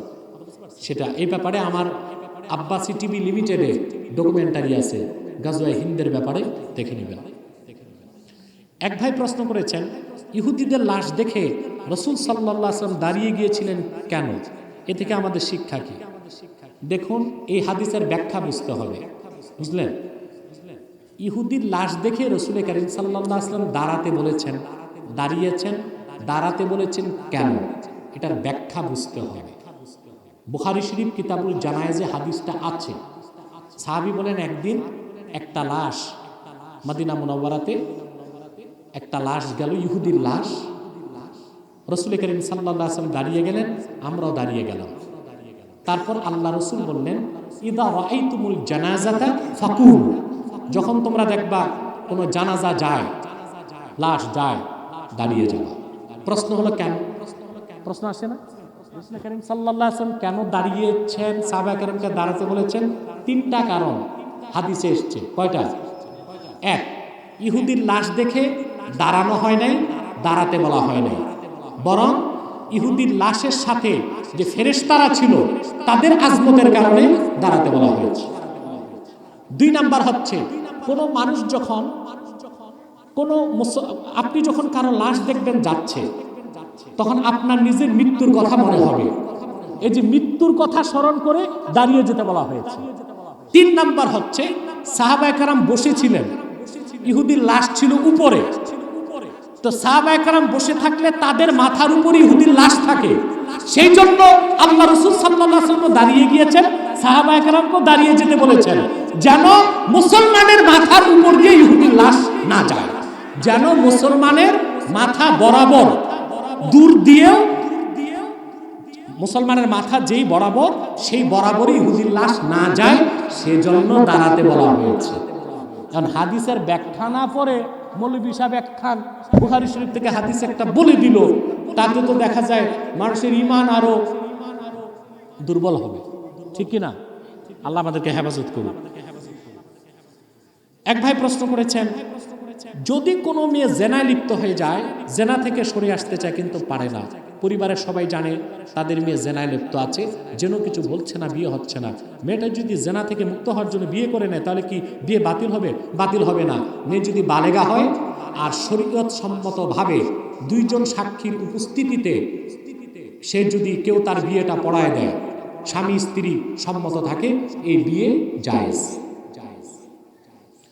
একজন পুরুষ যদি চায় ঘর বাড়ি ছেড়ে আল্লাহ রাস্তায় নেমে যাবে, তাহলে সে যেতে পারে, কিন্তু একটা মহিলা যদি চায় আল্লাহ রাস্তায় নামবে, সেটা কি তার পক্ষে সম্ভব? না। একজন পুরুষের পক্ষ ঘর বাড়ি ছেড়ে আল্লাহ রাস্তায় বের হওয়া ইসলামে জায়েজ নাই, কারণ এই ইসলামে বৈরাগ্যতা নাই। হাদিসে এসেছে লা রহবানিয়াতা ফিল ইসলাম, ইসলামে বৈরাগ্যতা নাই। তাহলে কি করতে হবে? আপনাকে আল্লাহর দ্বীনের কাজও করতে হবে, নিজের কাজও করতে হবে, সংসারও দেখতে হবে। হাদিসের মধ্যে এসেছে বুখারীতে, ফাতি কুল্লাযী হাক্কিন হাক্ক, প্রত্যেক হকদারকে তার হক আদায় করে দাও। আল্লাহর হক আদায় করতে হবে, দ্বীনের হক আদায় করতে হবে, নিজের হক আদায় করতে হবে, স্ত্রীর হক আদায় করতে হবে, সমাজের হক আদায় করতে হবে, রাষ্ট্রের হক আদায় করতে হবে। সব হক বাদ দিয়া শুধু দ্বীনের কাছে বের হবে, এটা সুন্নাত বিরোধী কাজ। আমরা গাড়িতে কোরআন তেলাওয়াত শুনি, গাড়ির স্পিকার পায়ের সামনে দরজায় ফিট করা থাকে। সব প্রাইভেট কারগুলোতে এমন সিস্টেম, পায়ের সামনে স্পিকার, এবং স্পিকারে কোরআন তেলাওয়াত, এটার মাসালা কি? এটা তাকওয়ার খেলাফ এবং গুনাহ হবে। কারণ আপনি স্পিকারটা পায়ের কাছে থাকবে, কোরআন তেলাওয়াতের আওয়াজ ওখান থেকে শুনবেন, এটা নাজায়েজ কাজ। তানবিহুল গাফিলিনে আবুল্লাহ সামারকান্দি রাহমাতুল্লাহ লিখেছেন, এক ব্যক্তির হাতে হযরত ওমর খুব ছোট আকৃতির কোরআন শরীফ দেখে তাকে দৌড়া মারছেন। হযরত ওমর বললেন যে কোরআন কারীমের আকৃতি এত ছোট হতে পারে না যাতে কোরআনের আজমাত কমে যায়, অতএব পায়ের কাছে স্পিকার থাকলে সেখানে কোরআন তেলাওয়াত শোনাটা আদবের খেলাফ, এটা বেয়াদবি হবে।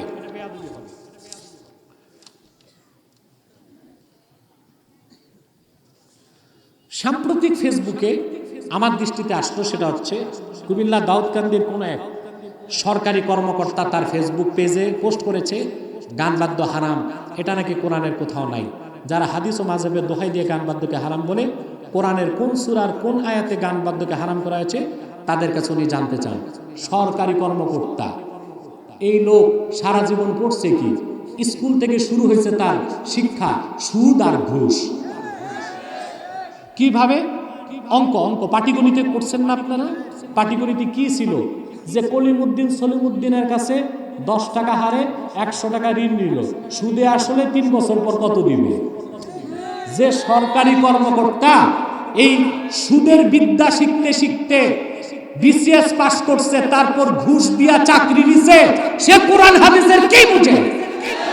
বরং কোরআন হাদিস থেকে ফতোয়া দেবার অপরাধে ওই সরকারি কর্মকর্তাকে দৌড়া মারা দরকার। কোরআন কারীমের কোথায় গানকে হারাম করা হয়েছে সে পায় নাই। সূরা লোকমানে আল্লাহ বলেছেন, ওমিনান নাসি মাইয়াশতারি লাহওয়াল হাদিস লিইউদিল্লা আন সাবিলিল্লাহি বিগাইরি ইলম ওয়ায়াত্তাখিদাহা হুজুয়া। এই আয়াতের ব্যাখ্যায় 27 জন মুফাসসির একমত, আল্লাহ তাআলা লাহু ওয়াল হাদিস বলতে গান বাদ্যের কথা বলেছে। অথবা গান বাদ্য হারাম, গান বাদ্য হারাম কোরআন কারীমের সুস্পষ্ট আয়াত দিয়ে প্রমাণিত এবং অসংখ্য সহিহ হাদিস দিয়ে তা প্রমাণিত। শায়েখ, কোন পুরুষ বা মহিলা বিবাহ বহির্ভূত জিনা করলে পরবর্তীতে তারা বিবাহ করলে তা শরীয়তে সম্মত হবে কিনা? তাদের পাপের জন্য তওবা করলে তা কবুল হবে কিনা? জি, পরবর্তীতে তারা যদি তওবা করে শরীয়ত সম্মতভাবে বৈধ জীবনে আসতে চান সেই সুযোগ আছে, এবং তওবা করলে আল্লাহ তাআলা তাদেরকে মাফ করে দিবেন। কোন মহিলা তার প্রথম স্বামী হতে তালাক ছাড়া অন্য কোনো পুরুষের সাথে বিবাহ করতে পারবে কিনা? এটা বিয়েই হবে না, সারা জীবন জিনা হবে। প্রথম স্বামী তালাক দেওয়ার পর ইদ্যত পালন হবে, ইদ্যত পালনের পর অন্য স্বামীর সংসারে সে বিয়ে বসতে পারে।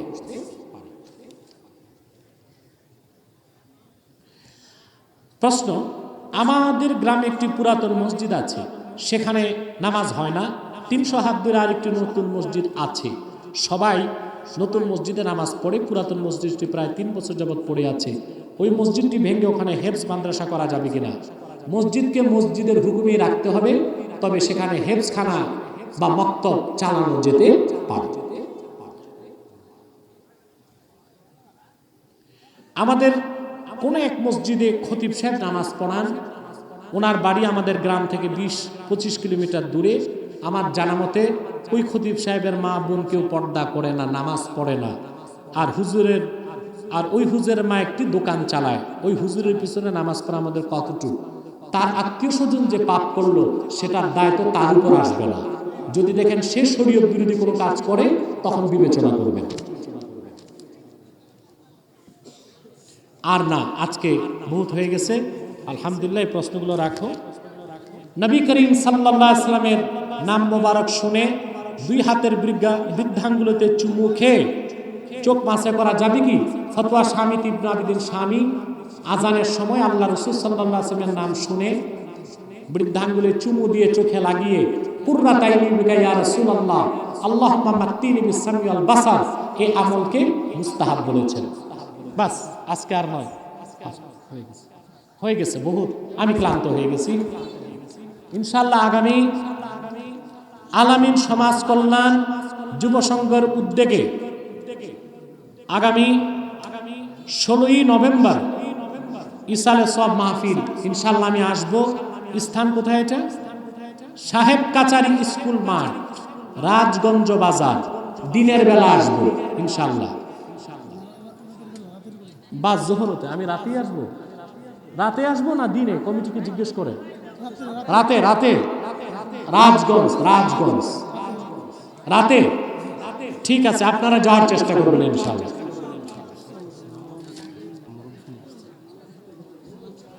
এক ভাই প্রশ্ন করেছেন, ফরজ নামাজের পর মুক্তাদিগণকে নিয়ে সম্মিলিতভাবে মোনাজাত করা জায়েজ আছে কিনা?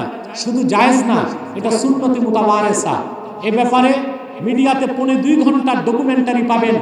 হাত তুলে নামাজের পর সম্মিলিত মোনাজাতের পক্ষে দেখে নেবেন। আসুন এখন মুনাজাত, আমরা একটু সালাত সালাম করে দোয়া করব যেন আল্লাহ আমাদের দোয়াকে কবুল করেন। মহব্বতে সাল্লাল্লাহ, এটা সবাই